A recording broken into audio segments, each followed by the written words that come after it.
ہمیں تو پاکستان میں ایک زمانے میں ایک ہی نام یاد تھا، ملکہ بلتستان، وہی وہی کر رہی ہیں پاکستان میں آ کے، تو وہ باتیں کرتی تھی بڑی پاکستان کی. دیکھیے ان کا پہلا آبجیکٹو تھا کہ to gain the political and constitutional right. اب بھی وہ اب بھی اسی پہ ہیں، لیکن اب جو ہے نا سیکنڈ ایک اوپینین بھی آ گئی ہے کہ ٹو گین انڈیپینڈنس. اب جو ہے نا یہ جو فسادات ہوئے ہیں، یہ جو انسیڈنٹس ہوئے ہیں کوہستان اور چلاس، اس کے بعد تو اس تحریک نے زور پکڑی ہے. اور کوہستان کا علاقہ گلگت و بلتستان سے باہر ہے؟ نہیں، یہ بالکل ایڈجسنٹ ہے. ایڈجسنٹ ہے نا، ٹھیک ہے. یہ حصہ ہے خیبر پختونخوا کا. جی جی ٹھیک ہے. تو وہاں وہ واقعہ ہوا تھا، کچھ لوگوں کو اتار کے مار دیا گیا. اچھا اس کے بعد اس کے بعد اس پہ کوئی ایکشن نہیں لیا گیا. تو سب سے پہلے تو جو لوگوں نے سوچنا سٹارٹ کر دیا وہ یہی ہے کہ یا تو گورنمنٹ کرا رہی ہے یا گورنمنٹ کا سپورٹ، کیونکہ ایکشن کوئی نہیں ہوا. جو گرفتاریاں ہوئی وہ گلگت اور سکردو میں جا کے ان ایریاز، ان ملیٹنٹس کے خلاف کچھ نہیں ہوتا. گلگت اور سکردو کا فاصلہ کتنا آپس میں؟ 400 نہیں، 4 گھنٹے کا 175 کلومیٹر. 175 کلومیٹر. لیکن شاید جانا جو وہاں تک ہے کوئی 3-4 گھنٹے لگتے ہیں. 5 گھنٹے لگتے ہیں. 5 گھنٹے لگتے ہیں. ایئرپورٹ کہاں ہے؟ دونوں سٹیز. دونوں سٹی. بڑا کون سا ہے؟ سکردو والا. سکردو والا بڑا ہے سر. اچھا، اس کا کیپٹل کون سا ہے؟ گلگت. گلگت کیپٹل ہے. سکردو والا بڑا کیوں بڑا ایئرپورٹ ہے؟ وہاں سے کیا ٹورسٹ جاتے ہیں؟ نہیں، ایریا سکردو کا تھوڑا بڑا ہے. اچھا، پلین ایریا زیادہ ہے. اچھا، گلگت جو ہے نا اسمال ویلی ہے. اچھا ویلی ہے نا، ظاہر ہے وہ بھی ویلی ہے. یہاں سے سارے پہاڑ جو ہیں وہ جو بڑے بڑے چوٹیاں ہیں K2 کی اور ننگا پربت کی، وہ نظر آتی ہیں؟ قریب ہیں؟ کتنی دور ہیں یہاں سے؟ وہ نظر تو نہیں آتی. ہاں اگر جہاز میں ہو پھر ہی دیکھ سکتے ہیں، ورنہ تو سارے پہاڑ بڑے ہیں تو ان پہاڑوں کے پیچھے چھپا ہوا.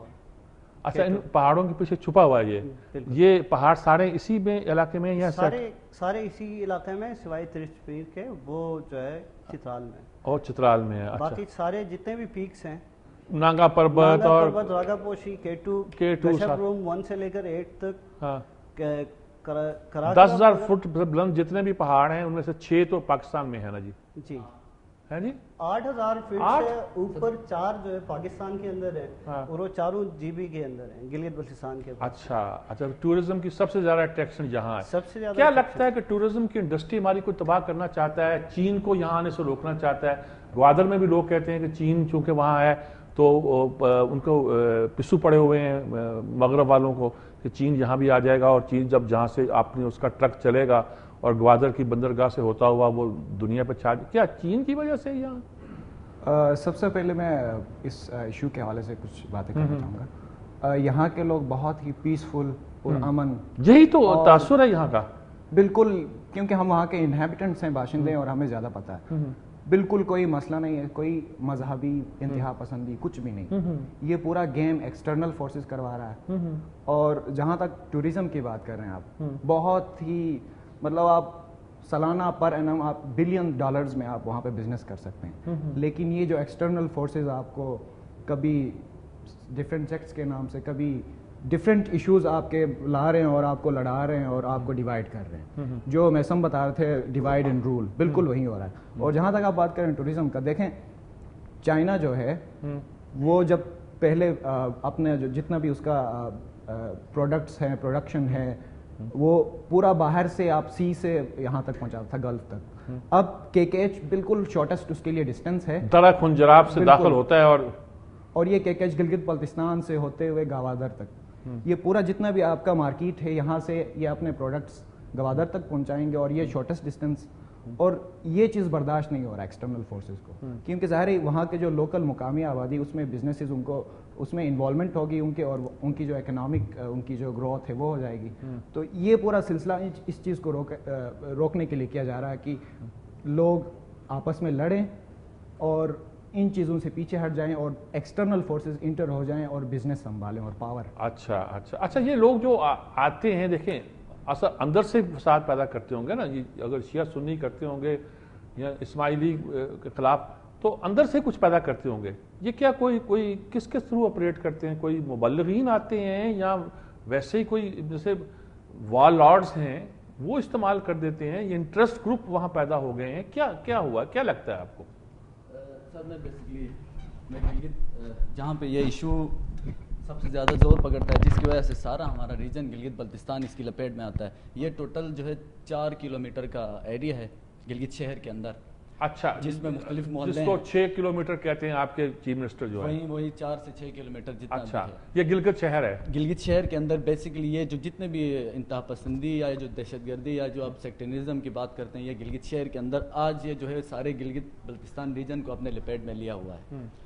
اب گلگت میں اس 4 کلومیٹر کے جو گراؤنڈ ریئلٹیز ہیں وہ تو کافی تلخ بھی ہیں، لیکن یہ ہے کہ ہم اس چیز کو فوکس کریں گے کہ جو ہم سب کی بھلائی ہو، جس میں سارے علاقے کی بھلائی ہو اور جس میں سارے علاقے کے لیے اچھائی ہو. تو اس میں جیسا آپ نے کہا کہ کچھ ایسے عناصر انوالو ہیں دونوں کمیونٹیز سے کہ اس میں ریلیجیس کچھ گروپس ایسے دونوں کچھ مطلب گروپ ایکٹیو ہیں جو اس طرح کے کام کرتے ہیں. نو ڈاؤٹ کیونکہ سر جس طرح کہ ان کے پیچھے کون ہے؟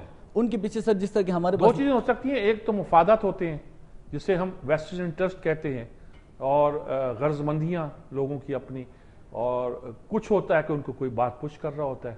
کیا لگتا ہے آپ کو؟ سر جیسا کہ آپ بات کر رہے ہیں، ہمارے پاس میں بیسیکلی نیچرل ریسورس مینجمنٹ کا اسٹوڈنٹ ہوں، تو میں فوکس تھوڑا سا اس طرف میں لے کے جانا چاہتا ہوں آپ کا کہ جتنے الحمدللہ گلگت بلتستان میں نیچرل ریسورسز اللہ نے ہمیں وہاں پہ دیے ہوئے ہیں، فارسٹ، بایو ڈائیورسٹی وہاں کی جیسے انڈس کی بات کی کہ انڈس واحد اس وقت پاکستان کا دریا ہے جو اس وقت پورے پاکستان کو فیڈ کر رہا ہے. باقی تو تمام دریا جو آپ کے انڈیا نے جو ہیں وہ اپنی مرضی کے مطابق بند باندھے ہیں، وہ مسئلہ ہے.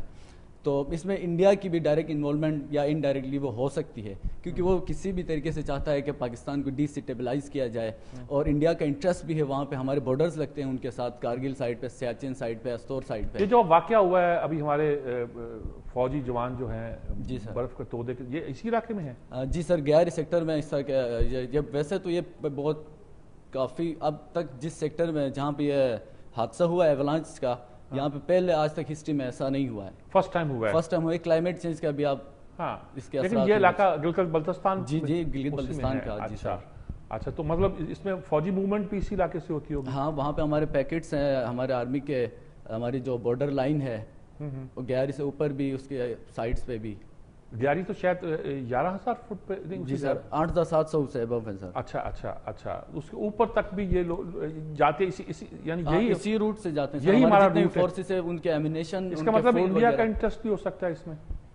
نو ڈاؤٹ سر، انڈیا کا انٹرسٹ ہو سکتا ہے اس میں، کیونکہ انڈیا چاہتا ہے، کیونکہ سب سے زیادہ انڈیا کو ایکسیس جو ہے وہ وہاں سے تمام بارڈر سے وہ ان کے ایجنسی کے لوگ اور ان کے جس طرح کے بھی ہیں وہ انوالو ہوتے ہیں. یہاں پھر لوکل لوگوں کو وہ اپنے ساتھ ملاتے ہیں. لوکل لوگوں میں بھی میں ان لوگوں کی بات کروں گا جس میں نہ ہونے کے برابر کچھ ہی لوگ ہوں گے کہ جو اس طرح کے فنڈنگ یا اس طرح کے آرگنائزیشن سے فنڈنگ لے کے وہاں پہ حالات خراب کراتے ہیں. نو ڈاؤٹ کہ وہاں کا وہ ہر جگہ ہو سکتے ہیں، اس کے کوئی ایسی بات نہیں ہے. اچھا، آپ اس کو کیسے دیکھتے ہیں؟ کوئی حل دیکھتے ہیں؟ آپ کا ساری آپ کے دوست بھائی ایک ہی بات کر رہے ہیں کہ کوئی کر رہا ہے، کوئی کرا رہا ہے، انٹرسٹ ہے، چین ہے، انڈیا کا انٹرسٹ ہے، ٹورزم کا زمانہ شروع ہوتا ہے تب کوشش کی جاتی ہے اس کی معیشت کو تباہ کرنے کے لیے.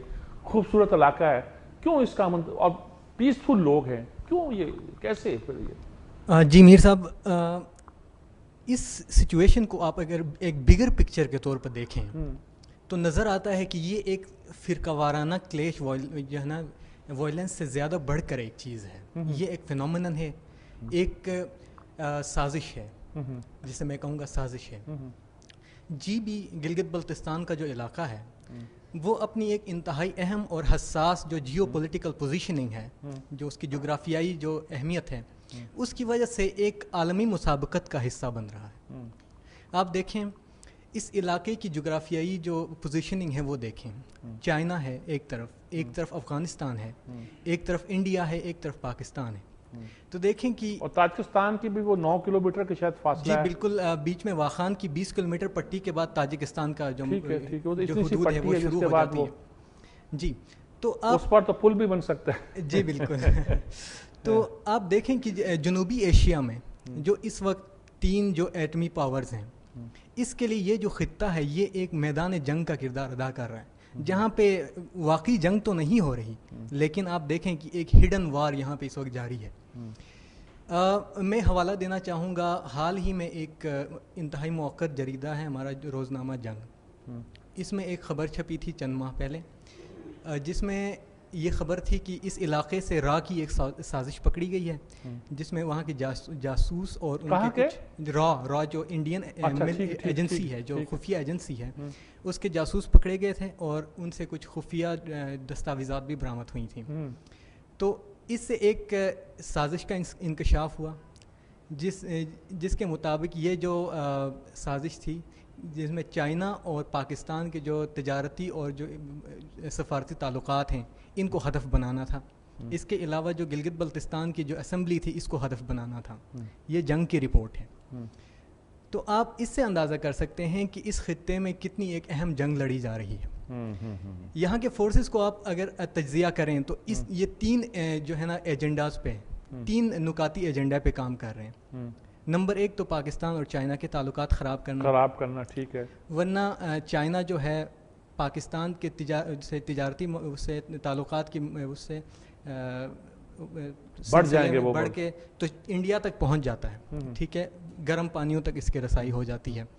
اس کے علاوہ جو یہاں پہ دیامر بادشاہ ڈیم بن رہا ہے، اس کو ناکام بنانا، کیونکہ انڈیا شروع سے ہی گلگت بلتستان کے علاقے پہ جو ہے نا کلیم کرتا رہا ہے کہ یہ جموں کشمیر کا دعویٰ بھی ہے وہ اس علاقے پہ، یعنی ایک تو دیامر بادشاہ ڈیم کو ناکام کرنا، ایک اس علاقے میں تجارت چین اور پاکستان کی خراب کرنا، اور تیسرا جو بہت اہم پوائنٹ ہے وہ میں بتانا چاہوں گا، حال ہی میں جو Pakistan Iran gas pipeline کا منصوبہ اس وقت جاری ہے، تو اس کو ناکام بنانا اس کا تیسرا پوائنٹ ہے، تاکہ اس کو اگر چین تک لے جانا ہو تو وہ نہ ہو سکے۔ چلیے میں آپ سے بات کرتا ہوں، لیکن پہلے لیتے ہیں ایک وقفہ جی، وقفے کے بعد حاضر ہوتے ہیں۔